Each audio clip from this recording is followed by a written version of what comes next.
Hello everyone, are you ready for another story? I've got a story for you about two of Chubby's best friends. They're both dragons. One is a yellow dragon called Sunflower, and there's a blue dragon who's called Teardrop. Now, both dragons live on a mountain. It's a very high mountain. It's high enough to have snow on the top. Now, I suppose I could be the mountain.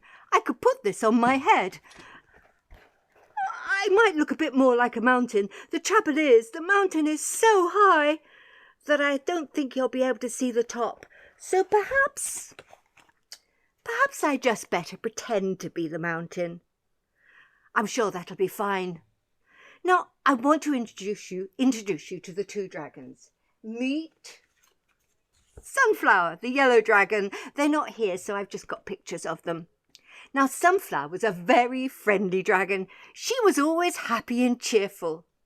Every day she would get up and she would do her stretching exercises, and then she'd bounce around, and then she'd go off to have her crunchy breakfast of crunchy cornflakes.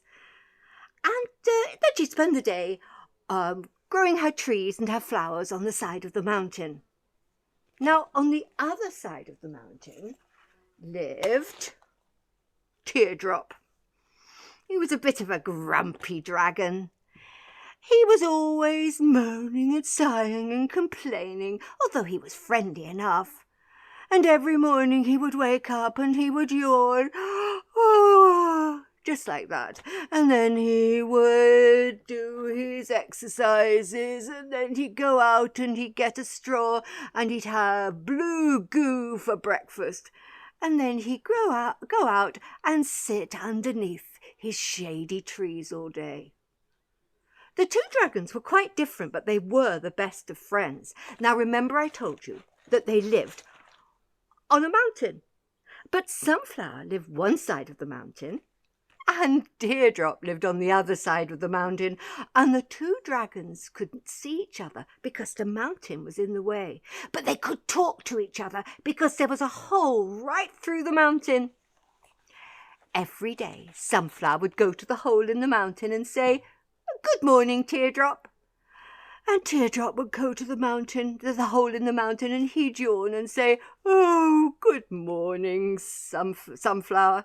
And the two dragons would have a talk before they went off to have their breakfast. And then Sunflower would go to her gardens, and Teardrop would go and sit under the trees in his forest. Now, one day, I don't know what happened, because Sunflower woke up feeling very grumpy. Everything felt scratchy. She felt as though she'd got out of bed the wrong side. I'm sure that happens to you sometimes, and it never makes sense why. It just is. And everything that happens feels slightly wrong, and you feel grumpy and scratchy and itchy, and that's what happened to Sunflower. And when she got up, the sun was shining, and she wasn't really wanting to see the sun. That felt itchy and scratchy as well. And she wished it was still night. So when she went to the hole in the mountain, she called out in a grumpy voice, "Hello, Teardrop. I see it's morning. Day has arrived." Well, she really wanted to go back to bed.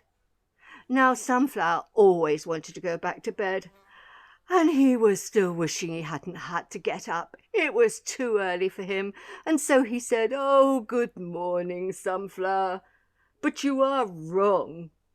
Day hasn't arrived. Night has gone away." And he gave a big yawn. Sunflower felt cross. "No," she said, "you're wrong. Day has arrived." "No, night has gone away," said Teardrop. "Day has arrived. Night has gone away. Day has arrived. Night has gone away." And they both started shouting together. "Day has arrived. Night has gone away." Now, who was right? Two grumpy, scratchy, itchy dragons. Day has arrived, or night has gone away? Is Sunflower right? Or is Teardrop right? What do you think? I knew you'd get it. They're both right, because when day arrives, night goes away. That's just the way it is.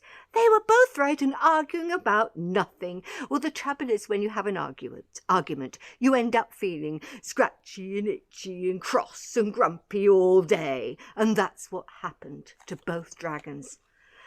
Sunflower in her garden full of colourful flowers, suddenly they all seemed too bright, and all she could think about was the argument that she'd had with Teardrop.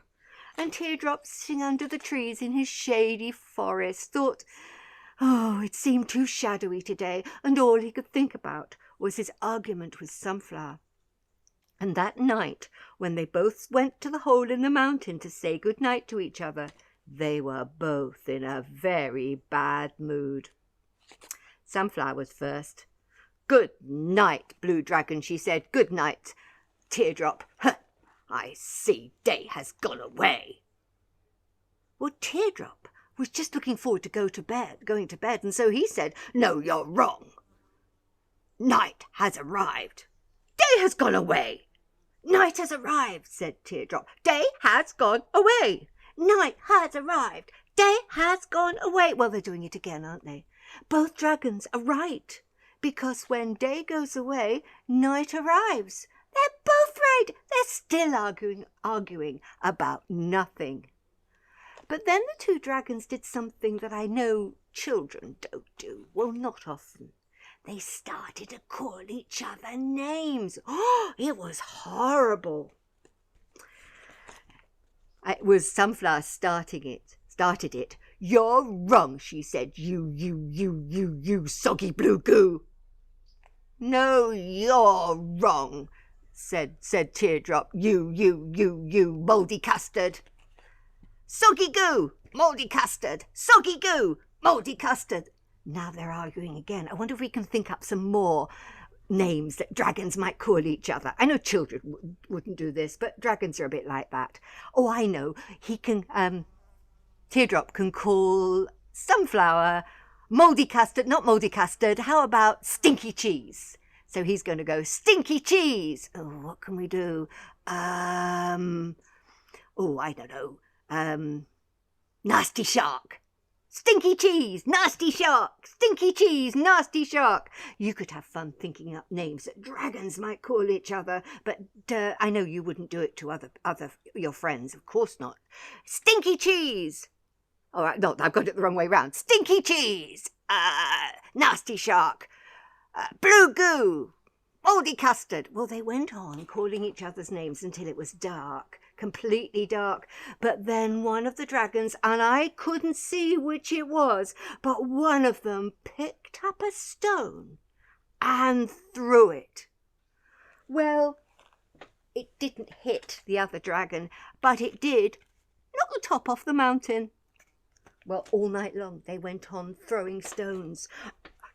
Sunflower threw stones, and then Teardrop threw a stone, and then Sunflower threw a stone, and all the time they were throwing stones. They never hit each other, but the mountain was getting smaller and smaller and smaller and smaller until there was nothing left. They'd thrown so many stones that there was just rubble and the mountain was gone. Well, I dropped Sunflower. The next morning, the sun rose, and there were the two dragons. But for the first time, Sunflower and Teardrop could see each other. The mountain wasn't in the way. They saw each other and they realised that they were just the same, just two dragons, just a slightly different colour. And they both realised how silly they'd been. They both looked at the sun rising in the sky, and for the first time Teardrop could see Sunflower's beautiful gardens with all the colourful flowers, and Sunflower could see Teardrop's shady forest with all the green leaves, and they both liked what they saw. And they both said, "Oh, we were arguing over nothing. You were right. When day arrives, night goes away." "And you were right," said Teardrop. "When day goes away, night arrives. When night arrives, when day arrives, night goes away. It's the same thing." And they laughed and shook claws and went off to explore the garden and the forest. As they went, together, they looked back and they both said, pity about the mountain though, isn't it?